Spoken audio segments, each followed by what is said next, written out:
My name is Emily. I'm a 28 years old single. 17 years ago, my mother Jenny and my sister Catherine came to our single-father household.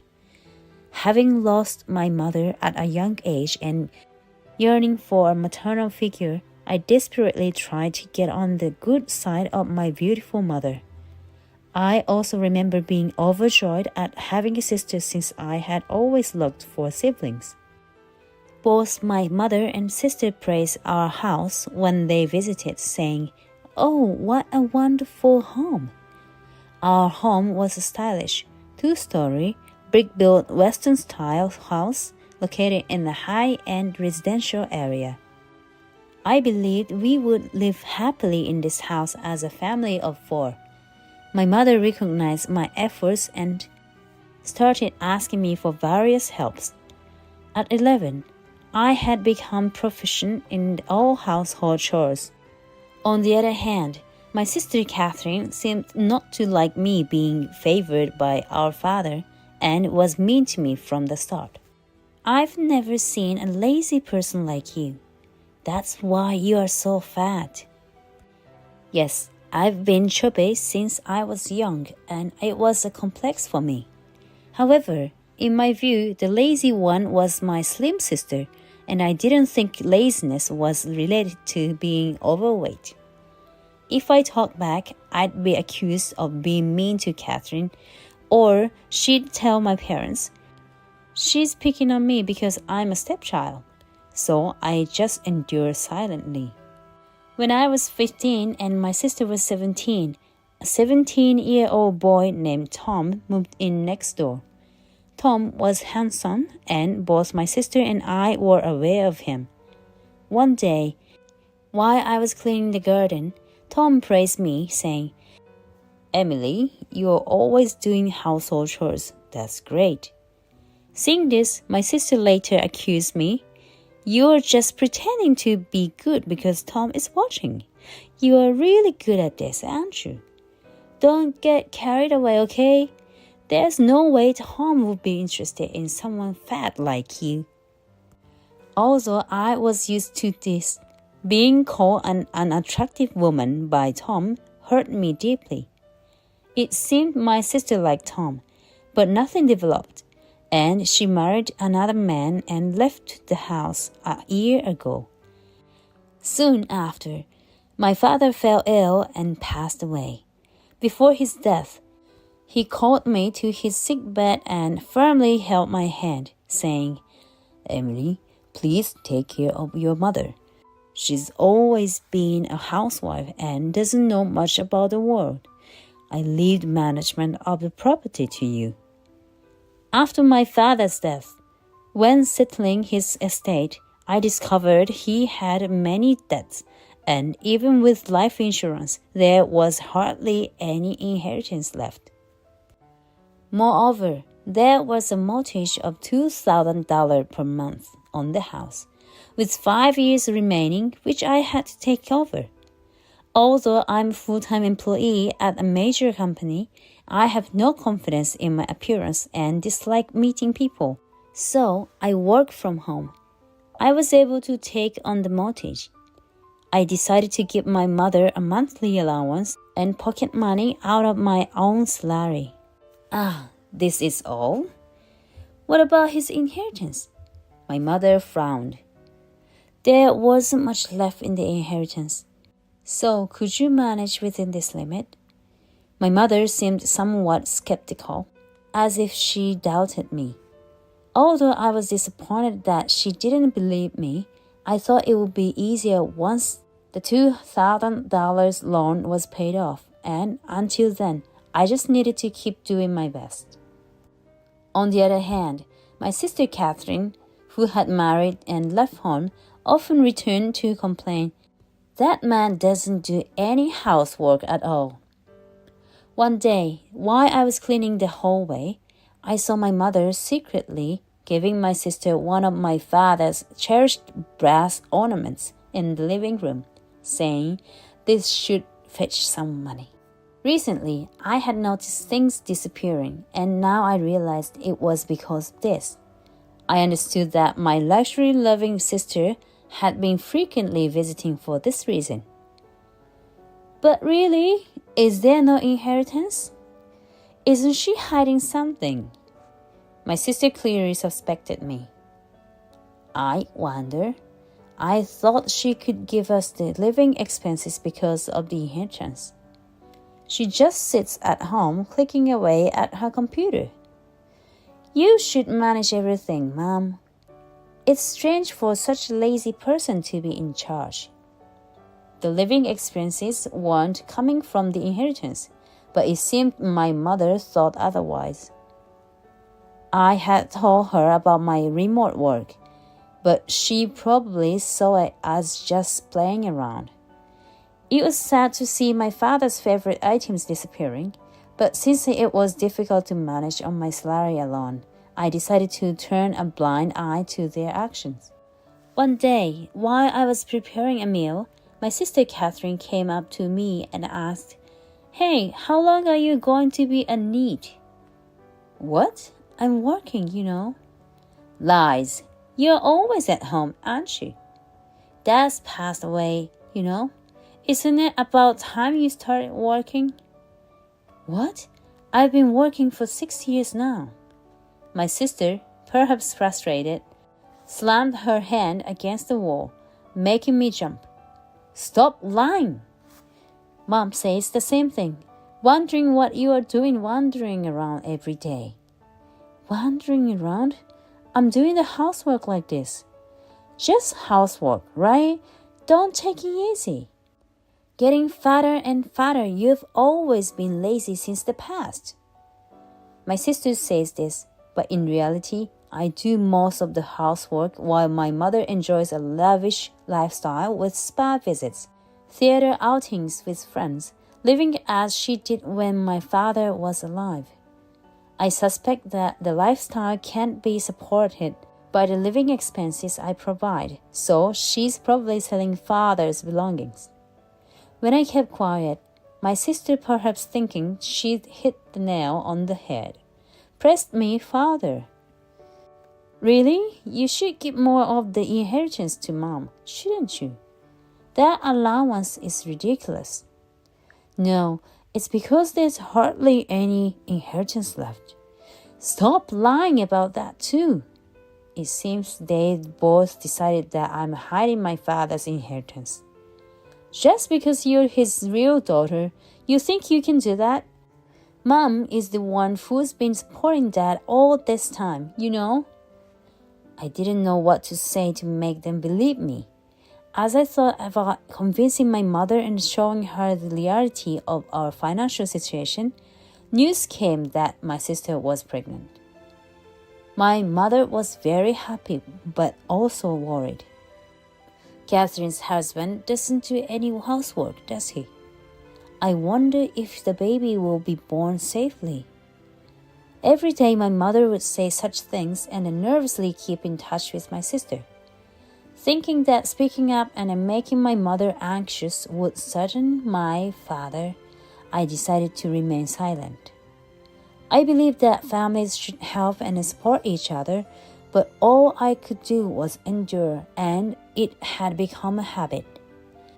As my sister's pregnancy progressed smoothly and she reached 7 months, she came to our house and said she had something to discuss with my mother and me. "I want to have my baby back at home." My mother immediately agreed. "Of course, you should give birth here." "I'm worried about my first birth, so I want to come a month in advance. And I want my husband to stay here for a while too. You know, he can't do household chores." The thought of my brother-in-law coming made me feel a bit blue. I didn't like my brother-in-law, who always said, "A woman isn't a woman if she isn't beautiful." My mother, unconcerned, said, Yes, that's fine. Stay as long as you like. He shouldn't be hindered in his work. He's an elite, after all."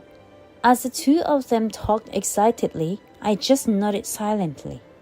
Then my sister glanced at me and said, Now, this is the important part. I don't want that need over there to stay here. As if they had agreed beforehand, my mother, without surprise, continued, "Ah, that's right. Our house isn't very big. It's also a bit much for a young daughter to be under the same roof as a man, right?" As she casually advanced the conversation, I panicked. Wait, so where should I stay? As I flustered, my sister became furious. "Figure it out yourself. You've been in need for so long," she yelled with great force. I was too scared to speak when my mother said, "Now, there are still 2 months left. Take your time to think, okay?" "Yes, how long should I be away? About 2 months?" My sister sighed at my foolish question and started tapping the table. "Let me put it more directly since you don't seem to get the hint. Basically, we don't need a need in this house." Does that mean... Don't you get it?" My sister started getting irritated. My mother took over the conversation. "Well, Emily has been saying she's doing remote work, but to me, she just seemed like a need. She hardly gives any money, and who knows what she's doing with the inheritance." "No, that's because there's no inheritance left." "If there's no inheritance, how are you living?" "Because I'm working, that's how." My sister and mother exchanged look as if to say, "Here we go again." "So, if you're working, it won't be a problem for you to move out, right?" My sister seemed thrilled with her idea. My mother joined in. "Exactly. We want the need who does remote work to leave." I can leave? Really? It's okay? You're okay with leaving it to my brother-in-law?" My sister, looking triumphant, said, "Of course," with a beaming smile. I realized I could escape the burden of the 2,000 loan and felt elated. I had been taking care of the house and my mother as my father asked, but honestly, the $2,000 loan was a strain. Also, as work got busier, the household chores and errands my mother asked of me became a pain. Living alone would mean I wouldn't have to take care of her. If my sister and her husband could look after my mother, I would have fulfilled my promise to my father. I immediately tried to change the mortgage to my brother-in-law's name at the bank, but they said I couldn't transfer the mortgage unless the person was deceased, and the only option was to sell the house. I thought of proposing to my brother-in-law to buy it, as my sister said he's an elite and could afford it for about $150,000, which would pay off the loan. I prepared documents to this effect and handed them to my sister, along with the inheritance paperwork. My sister, without really looking at the contents, grinned and said, "We should have done this from the start," holding the papers joyfully. I then quickly found a cheap apartment, contracted with movers, and started moving out. Tom, my neighbor, saw this and was surprised, asking, "What's happening? Emily, are you moving out?" Honestly, part of my attachment to the house was the sadness of not being able to see him anymore. "Yes, I'm moving out. Thank you for everything. My sister and her husband will be moving in. Please take care of them." "Are you getting married?" His voice sounded somewhat sad, making me nervous. No one would want someone like me. I'm not like my sister. My looks are not that good," I said with a smile, and he stared at me intently, saying, "That's not true." My heart raced, and I must have turned bright red. Feeling too embarrassed, I only managed to say, "Thank you," before hastily leaving the scene. I felt Tom's gaze on my back, but couldn't bring myself to look back. For several weeks, I was enjoying living alone. The apartment was cheaply made, but I didn't have to do errands for anyone and could use my salary however I liked. It was a comfortable space. I realized that I had always been trying too hard to maintain the balance in my family. Since my brother-in-law hadn't contacted me about buying the house, I asked a real estate agent to follow up. Then I received a call from my sister. "What do you mean, buy the house?" Apparently, neither my brother-in-law nor my sister had properly read the documents. "You want to live there, right? If so, you'll have to buy it." "Wait, wasn't this a house you already owned? I thought you got it from the inheritance." "There was a remaining loan. Brother-in-law can afford $150,000, right? I think that's quite cheap." "What? Cheap? We were supposed to get it for free." I was astonished by her assumption that they could get the house for free. $150,000 was a bargain for that location and house. "That's not how it works. Anyway, if he's not buying, I'll look for another buyer. They might offer a higher price." "Wait, hold on. Let me pass the phone to him." My brother-in-law came on the line.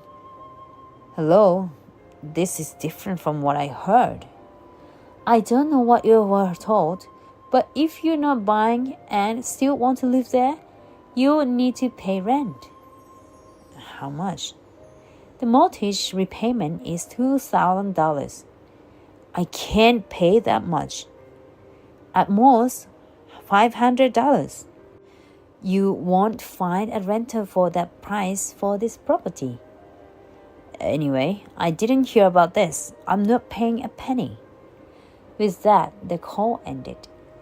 I tried calling and emailing my sister and mother multiple times, but neither responded. With no other choice, I asked the real estate agent to arrange the sale of the house. I went to the house with the agent to get it appraised. The garden was untainted and the windows were dirty, a stark contrast to when I was living there. When the agent and I entered the house, my sister, her husband, and my mother looked shocked. What are you doing here?" "What do you mean? I'm selling this place." The real estate agent, knowing the situation, stepped forward and said, "You're trespassing, so please leave soon, okay? Otherwise, we'll have to call the police." "The police?" My mother was trembling with fear, her legs shaking. My sister turned to her husband and yelled, "You said everything was settled, right?" "What? I came here because I was told we could live for free. And now you're saying pay $50 million or $200,000 a month? That's ridiculous." Apparently, they hadn't really discussed anything. My mother collapsed on the spot, weeping. "So what now? We have to leave this place?" "It's the consequence of a life spent depending on others." Annoyed with her mother, my sister began to shout, "This is happening because you're not strong, Mom. You should have kept an eye on your husband and secured the inheritance. You're so foolish." My mother, surprised at first, suddenly lashed out. "What are you saying?" "Your husband, the so-called elite, is just a contract worker at a subcontractor's factory. I know that, I have an eye for men." My sister recoiled at our mother's outburst, and my brother-in-law awkwardly scratched his head. "I was deceived too. After getting married, I found out he's just a contract worker at a factory." "You're a foolish one. Always focusing on your appearance, never doing anything for the house, and then ending up with a man who can't earn properly. You're really useless." For the first time, I felt like I was seeing my mother's true nature. My sister was wailing like a mad woman, while my brother-in-law cowered in a corner. What were my father and I, who always served this mother, thinking? At the same time, I felt relieved that I could now leave this place with peace of mind.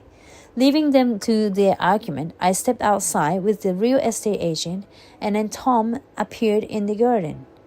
I've lost the pleasure of looking at your garden since you left, Emily. His intense gaze made my heart race. But a beautiful sister has arrived, hasn't she? I mentioned my sister in my usual way. Tom said with a look of distaste. Actually, she tried to make a move on me. She's quite something. It seemed my sister had tried to seduce Tom despite her pregnancy. I awkwardly said, "Well, this house is going to be sold. I don't think you'll see my sister again," to reassure him. "So I won't see you either, Emily." Following that, Tom and I started dating, and after 2 years of courtship, we got married. He had always been watching me, working hard for my family. Since my sister's family and my mother continued to live carelessly in that house, they were eventually evicted by the police, called by the real estate agent. According to Tom, it was quite a commotion. The house sold for $300,000, so in accordance with the law, I gave half of the remaining $150,000, $75,000 to my mother, and another half to my sister. Instead of using it to find a good place to live, both of them apparently used it to pay off debts incurred from their frivolous spending and quickly ran out of money. Their eagerness for the inheritance was apparently to settle their debts. Now they live in a 2DK apartment rented by my brother-in-law, with my mother and the newborn baby, all four of them cramped together. When I occasionally check on them, my mother starts crying about how inconvenient the small apartment is and how my sister and her husband mistreat her. My sister scolds our mother and is constantly shouting hysterically at her disobedient child. Perhaps due to this stress, my sister has completely lost her former beauty and has become much heavier than me. I have never seen my brother-in-law around, as he seems to find it hard to stay at home. A family full of complaints and without someone to balance it. It feels like they might fall apart soon, but it's no longer my concern. Oh yes, after getting married, I moved into Tom's house and now live my life overlooking my former home. The old family home now houses a new family, and I can hear the lively voices of children. While continuing my remote work, I listen to those sounds and hope that one day I, too, will have children.